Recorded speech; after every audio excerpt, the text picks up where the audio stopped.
urban legends start as something real. I don't know if that's actually, scientifically true, but it's what I believe, and these days, isn't that enough to make it true? Sometimes it's fear-based and the legends become a warning of sorts, like all the child drowning ladies in white who are used to keep kids away from water.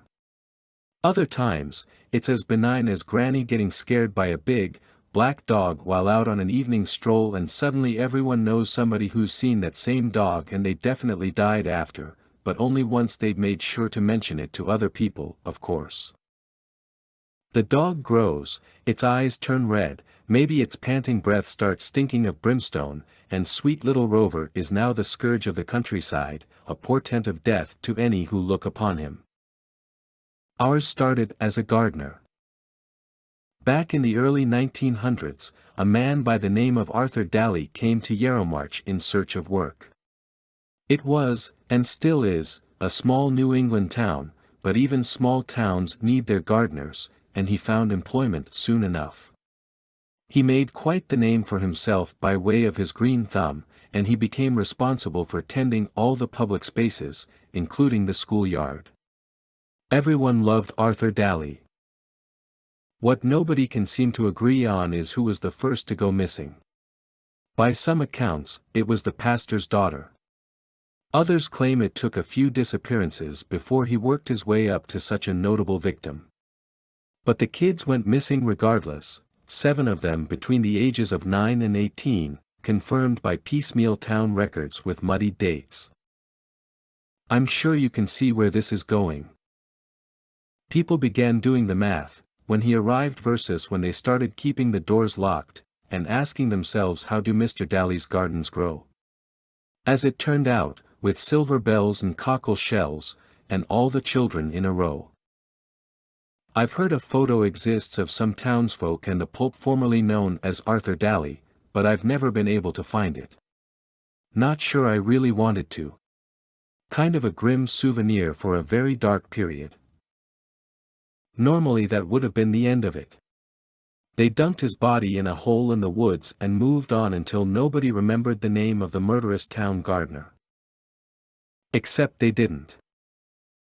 Parents continued to evoke the name of Arthur Daly to keep their unruly little ones in line, until he surpassed his former self, horrible enough as he was, and like that black dog out for an evening jaunt, he grew into something else entirely, the Boogeyman of Yarrowmarch. And like all the best boogeymen before him, Arthur Daly got himself a little nursery rhyme. Daly Daly Deadman, whose roots grow long and deep. Daly Daly Deadman, who seeks your soul to keep. Daly Daly Deadman, he slumbers in the ground. Step lightly or you'll wake him. Then he'll drag you down. Pretty sure that poem was what kickstarted my interest in ghost stories and urban legends. Instead of scaring me like it was supposed to, much to the disappointment of my older brother, I started reading all the horror I could get my hands on. While the fiction was fun, it was the true stuff that really intrigued me. It was also how I became friends with Betsy. We were just a couple of nerds who got to talking one Saturday at the library and never stopped. Then she didn't come home. I don't know if it was because she was 17 or not rich enough or not popular enough or not blonde enough or what, but even in a small town, Betsy was only third-page news, under the story of Mr. Capsfield's very large pumpkin. Even during my interview, the detective I was speaking to seemed bored. When did you last speak to her? Was she having any problems at home? At school? Were you aware of Miss Ryder having any male acquaintances? I showed them the texts. I told them what I thought. Betsy had gone looking for Daly Daly Deadman. She believed she'd found out where they'd buried him. It had been kind of a morbid pet project of ours, researching the events surrounding his death and trying to pinpoint where they'd left his remains. Too morbid, I guess, for the cops to take seriously. I was used to the looks I got, the way their eyes changed, like they couldn't see past the weirdo label they'd slapped on me. I'd hoped, given the circumstances, it'd be different. Instead, they asked if I was covering for a runaway. It's just an urban legend, I was told. Showing them our shared drive with all our research didn't help, all the real town records, the newspaper articles. It only solidified the label. I was mad when I left the police station. I was still mad when I got home. At the cops, at our parents, who didn't have time for more of our horror nonsense, even at Betsy. Why couldn't she have just told me where she thought it was? Why'd she have to leave my last text asking for the location unanswered? Since they hadn't found her phone, it was assumed she'd taken it with her, though likely turned off as they hadn't been able to ping it. I decided to text her, again, and call her, again. "Where are you? Are you okay? Answer me." She didn't, no matter how many times I checked. It's hard to sleep when you're worried. I tried, shutting off my light at my usual time and getting under my covers, but I just stared at my ceiling, thinking about Betsy and Arthur Daly and how mad I was to cover up how sad I was. My phone, always left on silent, lighting up from my nightstand turned my white ceiling a shade of blue-green and I almost fell out of bed grabbing for it. Betsy's picture filled my screen. I had to keep from shouting her name when I answered.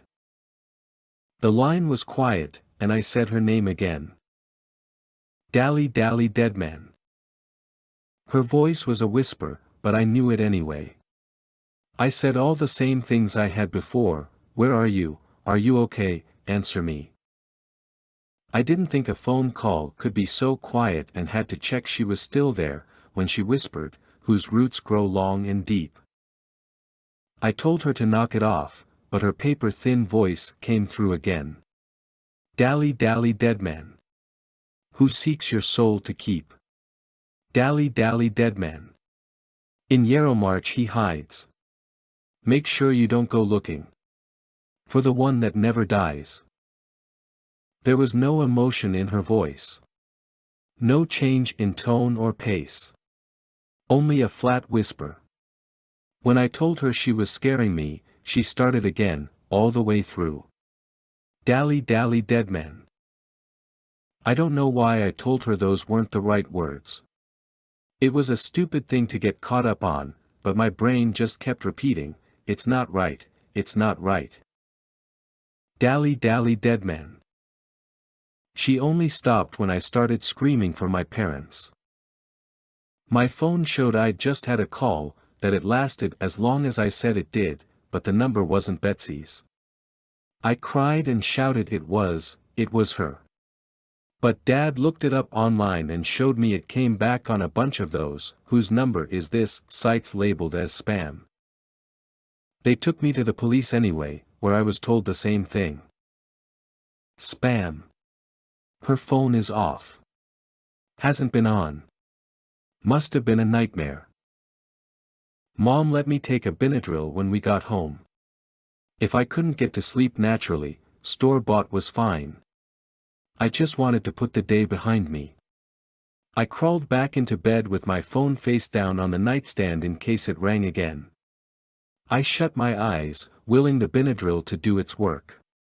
It never took long.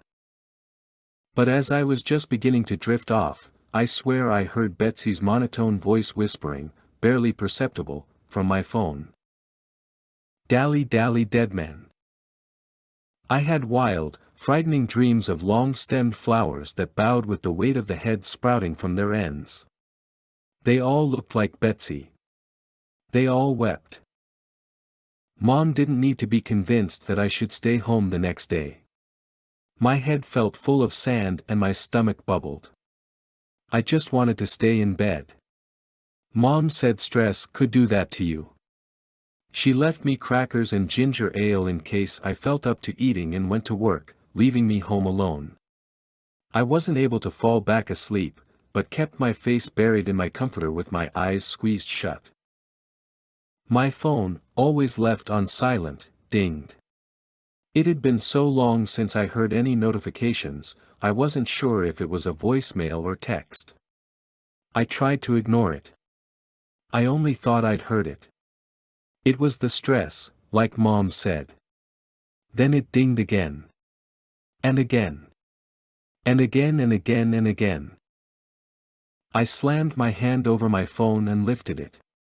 A barrage of texts had flooded in, all saying the same thing. Dally dally dead man. Whose roots grow long and deep. Dally dally dead man. Who seeks your soul to keep. Dally dally dead man. In Yarrowmarch he hides. Make sure you don't go looking for the one that never dies. Betsy's name was across the top of all of them. I screamed, angry and afraid and confused, and threw my phone across my room. It smacked against the wall and landed with a thud on the ground. I stared at it, a stupid, nonsensical fear welling up that it would sprout spider legs and come charging across the room toward me. Of course it didn't. It just lay there, unmoving, silent. No more dings. My cat wall clock ticked the seconds by so loudly. Each one pounded in my head until they sounded like Betsy's voice. Dally. Dally. Dead. Man. I covered my ears, tears running down my face. Why, Betsy? I thought, yelling in my own head. Why are you doing this? Where are you? Where are you? She didn't answer, and I cried myself back to sleep. I dreamt again of her head growing from long stems, bobbing in the breeze, her pale lips moving without sound, her sunken eyes wet. Neat little rows of Betsy blooms, and around them, other plots. Other heads. Their faces were indistinct, blurred, like old, poorly developed Polaroids. I only knew Betsy, and the way she stared at me.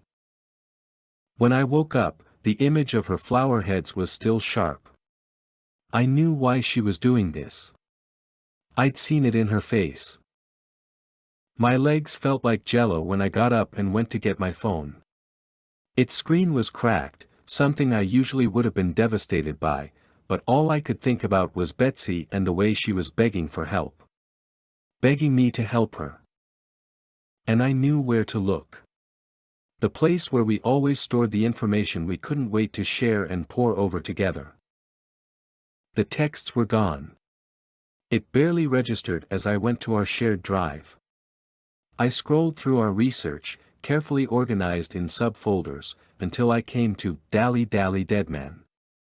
According to the timestamp, it hadn't been updated in over a week. I opened it to find every document had been changed to the same scanned image, a page of yellowed paper from a book of handwritten nursery rhymes. Dally Dally Dead Man, but not as we'd learned it. Something older, an original, dated 1923. No mention of slumbering. Only the one that never dies. Drawn along the bottom of the page was a row of plants dotted with clumps of tiny flowers. White yarrow. Yarrowmarch hadn't been a reference to the town itself. It was the woodland trail from which the town took its name, marched right through swaths of wild white yarrow. Dad didn't understand why I wanted him to drive me out to the preserve. I didn't explain. I wasn't sure he'd believe me. He finally gave in when I started crying.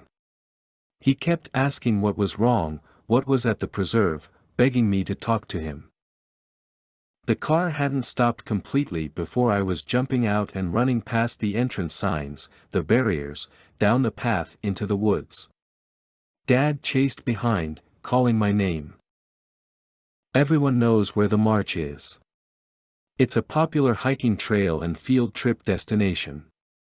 As soon as the flowers came into sight, I was diving amongst them, pawing at their stems, digging at the dirt, all while Dad yelled for an explanation. I clawed at the earth, stopped, moved, clawed again. At some point, I'd started screaming for Betsy. Dad was tugging gently at my arm, telling me it was time to go, and I almost gave in, but a cluster of flowers set amongst many like it caught my eye. Brighter, taller, their leaves greener, it stood out only slightly. The one that didn't die. I tore myself from Dad and fell on my knees beside it, my nails raking at the dirt. She shouldn't have come. She shouldn't have looked. She shouldn't have found him. She shouldn't have woken him up. I scraped something in that dirt, and came away with Betsy's phone clutched in my hands. She couldn't be buried there, cops assured me. The ground was undisturbed except where I'd dug. Cadaver dogs didn't detect anything. It was likely, I was told, that Betsy had dropped her phone. I begged. I pleaded. I called and called and called. But it was impossible. Betsy could not be there. That's what they said. What they still say. They've written Betsy off as a runaway and me as crazy. But I know better, even if no one believes me. All urban legends start as something real. Arthur Daly, the Boogeyman of Yarrowmarch, was real. He is real. I know he should be dead, but he's not. He's hiding. And somewhere beneath the wildflowers, he has my best friend.